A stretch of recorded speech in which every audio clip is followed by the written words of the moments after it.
1h12. Vamos falar agora também do Paraná Clube, porque olha, se a situação do Coxa não tá boa, a do Tricolor também não está. Mari Becker chega trazendo pra gente as informações do Tricolor. Boa tarde, Mari. Boa tarde, TT. Boa tarde também a todos os ouvintes da Jovem Pan News. A diferença entre o Paraná e o Coxa é que o Coxa tem mais tempo para se recuperar na competição, né? O Paraná, infelizmente, não tem esse mesmo tempo que o Curitiba. Jogou no sábado contra o Laranja Mecânica pela 6ª rodada da divisão de acesso e foi mais um empate na competição. É o 4º empate do Paraná na divisão de acesso. O segundo que o Paraná saiu atrás do placar, né? O Caio Henrique abriu o placar aí aos 33 minutos do primeiro tempo. Quem tá no YouTube consegue ver os lances aí do jogo. E aos 42 minutos do primeiro tempo, o Liliu empatou pro Paraná. O Paraná que começou jogando muito lento, né? Demorou para entrar na partida de verdade. Na metade, a partir dos 20 minutos do primeiro tempo, o Paraná conseguiu melhorar e aí conseguiu criar melhores chances. E quando estava melhor no jogo, acabou levando o gol, baixou um pouquinho a intensidade do Paraná, mas Liliu empatou a partida. E aí no segundo tempo, o Paraná voltou ligado, da mesma forma que terminou o primeiro tempo. Mas na metade final do segundo tempo, o Paraná teve um apagão total. Muitos erros na saída de bola, muitos erros também na defesa do Felipe. Quem conseguiu se sobressair aí na atuação foi o zagueiro Giovani. Giovani salvou, tirou muitas bolas aí no final do segundo tempo e aí o Paraná ficou mais uma vez nesse empate em 1-1. Esse que foi também a estreia do técnico Fael Júnior à frente do Paraná Clube, né? O Marcão deixou o comando depois da derrota contra o Apucarana e aí o Fael teve 5 dias para treinar a equipe e fez algumas mudanças na equipe. Thiago Brito foi o titular na lateral esquerda, ele que acabou de ser promovido aí, né, da base, das categorias de base, e estreou como titular no profissional. O Tauan, que vinha atuando, não foi nem relacionado para a partida. E a novidade aí foi a volta do Rafael Furlan. Ele entrou no segundo tempo aí na lateral esquerda. Ele que foi o titular no jogo contra o Toledo, seria o titular, né, no Paraná Clube, mas teve que passar por uma artroscopia no joelho e retornou ontem, jogou no segundo tempo. As outras mudanças ficaram no meio-campo. Os volantes Caio e Romário também entraram pela primeira vez aí como titular. E no ataque, o Adílio entrou no lugar do Romarinho na ponta, né? O Tanque também na direita, o Diogo Carlos jogou como titular, assim como havia jogado contra o Apucarana, mas dessa vez o Tanque nem viajou também para Arapongas, porque ele ficou tratando de uma pancada no pé que levou na última partida. Então foram várias mudanças aí do técnico Fael Júnior, apesar de que o Adílio, o atacante, ele teve que sair ainda no primeiro tempo, levou uma pancada aí no joelho esquerdo, e aí o Romarinho acabou voltando pro jogo. Inclusive o Adílio é dúvida essa semana, deve passar por exames aí, porque a pancada foi realmente muito forte. Mas mais uma vez, situação muito complicada do Paraná que pode não ter mais chances de se classificar, né, já na próxima rodada, mas eu já falo sobre isso, vou deixar a Jana falar um pouquinho sobre o jogo. Difícil até falar, né, porque eu acho que as chances, elas já são remotas, né, eu acho que as chances de classificação do Paraná elas estão diminuindo, né, a cada rodada, porque o time desperdiçou muitos pontos importantes, né? Jana, vamos dar uma olhadinha na classificação da divisão de acesso, até para ilustrar, digamos assim, o seu comentário. A gente tem a tabela da divisão de acesso e o Paraná cada vez mais distante. O líder é o Patriotas, com 16 pontos ganhos. O Andraus está em segundo com 14. O PSTC é o terceiro com 11. O Apucarana em quarto com 10. Coladinho no Apucarana está o Iguaçu, com 11, que inclusive nesse final de semana ganhou do PSTC, jogando fora de casa, o time do técnico Ageu. Em sexto, o Laranja Mecânica, que empatou com o Paraná, com 8 pontos. Em sétimo, o Paraná com 7 pontos. Oitavo, o Grêmio Maringá com 4. Toledo é o nono com 3 e o Araucária é o Lanterninha com nenhum ponto ganho até agora. O Paraná teve a sorte que o Grêmio Maringá tropeçou, né? Acabou se não perdendo, teria terminado em oitavo. Se não teria caído mais uma posição. o problema do Paraná é que, como os adversários ali que estão brigando muito bem pela classificação, Patriotas, Andraus, PSTC, eles já estão, né, com a classificação mais encaminhada.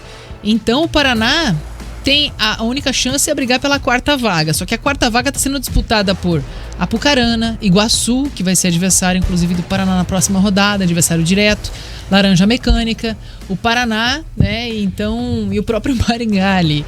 Então, assim, é muita gente disputando apenas uma vaga, restando apenas 3 rodadas para terminar essa primeira fase. Eu acho muito difícil o Paraná conseguir a classificação, porque não só pela tabela, né? Que a tabela ali ela reflete a campanha que o Paraná está fazendo, que é muito abaixo do que se esperava, mas principalmente pelas atuações do Paraná. Elas são muito, muito abaixo, assim.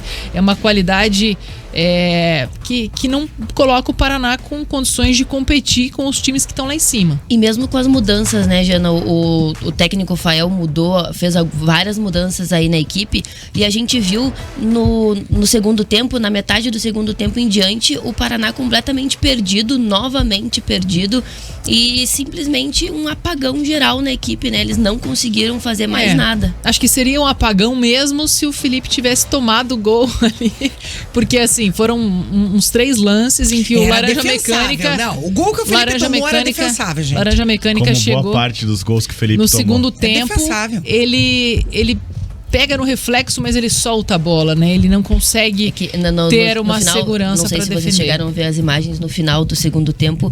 Ele devolve a bola no pé do jogador adversário pelo menos 2 vezes. E aí o Giovani ainda salvou um dos lances que certamente decretaria ali a derrota do Paraná se ele não tivesse tirado. Então, aí eu fico pensando, né? Porque o Paraná trouxe 4 goleiros, né? E aí tem 3 rodadas, ele poderia girar aí as opções, já que ele tá mudando todo o time. 40% do time foi diferente. O Felipe tá jogando na sombra do passado. No jogo contra o Cascavel ano passado, que ele foi importante, que ele conseguiu fazer a defesa do pênalti, que levou o Paraná para a próxima fase, daí acabou perdendo para o Pouso Alegre. Felipe é um goleiro com muita história no futebol, né? Felipe é campeoníssimo. Campeão de Copa do Brasil pelo Corinthians, campeão de Copa do Brasil pelo Flamengo. Mas, cara, a fase que o Paraná vive, cara, nem o torcedor mais pessimista imaginou que aconteceria algo assim. O Paraná tinha que estar nadando de braçada nessa Série B do Paranaense. Sim. Me perdoe essa diretoria. Eu gosto de lembrar a frase do Rubão, TT, que fala que teria que ser muito incompetente para deixar o Paraná pior do que estava quando caiu para a Série C. Então, parabéns pro Rubão, que é extremamente incompetente. E antes de começar a divisão de acesso, a gente falou diversas vezes aqui no Bate Pronto Curitiba que somente o peso da camisa do Paraná não ia fazer ele se classificar. Claro que não. Lembra que nós falamos aqui, ó, diversas vezes isso, que ia ter que jogar bola, até porque se o Paraná tem vontade de voltar para a primeira divisão do estadual, os outros times têm mais vontade ainda de ir para a elite do futebol. Peso de camisa, ele vai realmente fazer diferença em disputa de título. Na minha concepção, né, na minha opinião sobre isso. Não sei nem se eu acredito muitas vezes nisso. Acho que o peso da camisa serve muito mais para um alento para quem tem a camisa pesada do que para qualquer coisa. Só que para uma competição assim, que tá todo mundo jogando pela vida, o Paraná precisava querer mais. O Paraná precisava ter montado um time melhor. E o Laranja Mecânica, né? Com todo respeito ao Laranja Mecânica, mas é um time jovem, é um time que conseguiu a vaga, né? Por um acaso. E é um time que é muito parecido, inclusive, em relação à média de idade, com o Toledo. Né? São jogadores muito jovens, por isso que no segundo tempo o Paraná sofreu ainda mais do que no primeiro, porque no primeiro o Paraná demorou para se encontrar ali, aí a partir dos 20 minutos criou algumas chances, sempre com os mesmos, né? João Gabriel, Liliu, são os únicos que aparecem ali. E no segundo tempo, o Paraná Clube, ele caiu de rendimento, né? Falhou, perdeu algumas oportunidades e o Laranja Mecânica estava mais inteiro. E aí, quando o técnico do Laranja vai lá e faz algumas alterações, renova completamente o ataque, coloca um garoto de 16, outro de 24 lá na frente, o Paraná toma um sufoco. Então, o Paraná, apesar de ter saído atrás, reagiu, né? Foi ponto positivo ali na partida de ter conseguido fazer o empate já no primeiro tempo, né? Ter reagido rápido, mas o segundo tempo foi desastroso mais uma vez. O Paraná não tem competência para construir uma jogada, para ter uma qualidade de finalização e vem sofrendo muito defensivamente. Então eu não consigo ver perspectiva nesse time para vencer as últimas 3 partidas, que é o que o Paraná precisa. E o detalhe, o Patriotas é o líder com 16, o Andraus está em segundo com 14. Na minha opinião, esses dois já estão garantidos. Sem dúvida. Não Os tira. 2 primeiros Certo? garantidos. Patriotas e Andraus já pode pegar a sacolinha e carimbar o Preparar-se passaporte para a próxima elite. fase. Matematicamente, o Paraná não consegue mais alcançar o Patriotas, O Patriota que é, É. que é o líder. E aí, o ó. Andraus ainda dá, mas o Patriotas já não consegue mais ser líder. Ó, PSTC tem 11, a Apucarana 10, Iguaçu 10, Mecânica, o Laranja 8 e o Paraná 7. Então, assim, o Paraná joga na próxima rodada contra o Iguaçu. Se o Paraná ganhar do Iguaçu, iguala os 10 pontos do Iguaçu. É assim, ó. Na melhor das hipóteses, na próxima rodada o Paraná termina em 6º lugar com a mesma pontuação do 4º. Para isso, precisa vencer o Iguaçu, o Laranja Mecânica precisa tropeçar contra o Andraus e o Apucarana perder pro Toledo.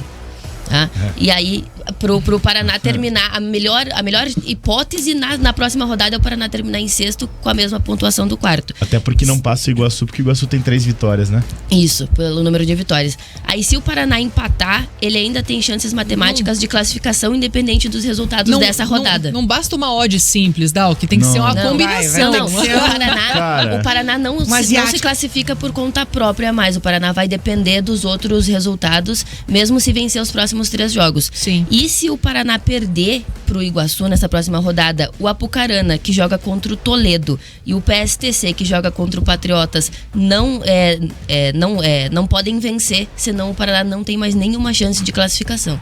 Aí o Paraná já não... Lembrando que o Paraná pega o Patriotas na última rodada ainda, se tiver chance até lá, né? O nosso ouvinte tricolor, o Jefferson Carlos. Para ele, o Felipe foi o salvador da pátria. Se não fosse o goleiro, a situação teria mais difícil. Ele tá dizendo que o Felipe pegou umas bolas difíceis e acredita que teríamos mais uma derrota na bagagem se não fosse aí a atuação do goleiro Felipe. Acho que o Felipe entregou algumas também. É que o Felipe, ele fez 2 boas defesas aí na partida ontem, 2 boas defesas que salvaram o Paraná, mas ele também podia ter entregado aí pelo menos 3 gols pro adversário. Participação também aqui do nosso ouvinte de Cascavel, eu acho que é o Valdecir Lima. Tô procurando aqui, ele tinha escrito aqui. Ai, meu Deus, não acho aqui. Ele tá falando que tá difícil ser paranista. Ele fala, o Cascavel também não vai bem. Ele falou, acho que eu vou torcer pro Inter pra ver se me dá algum tipo de alegria. Torce pros times paranaenses que a gente conta aí com a sua torcida. Eu ia dizer que o Inter não tá indo muito bem também. É.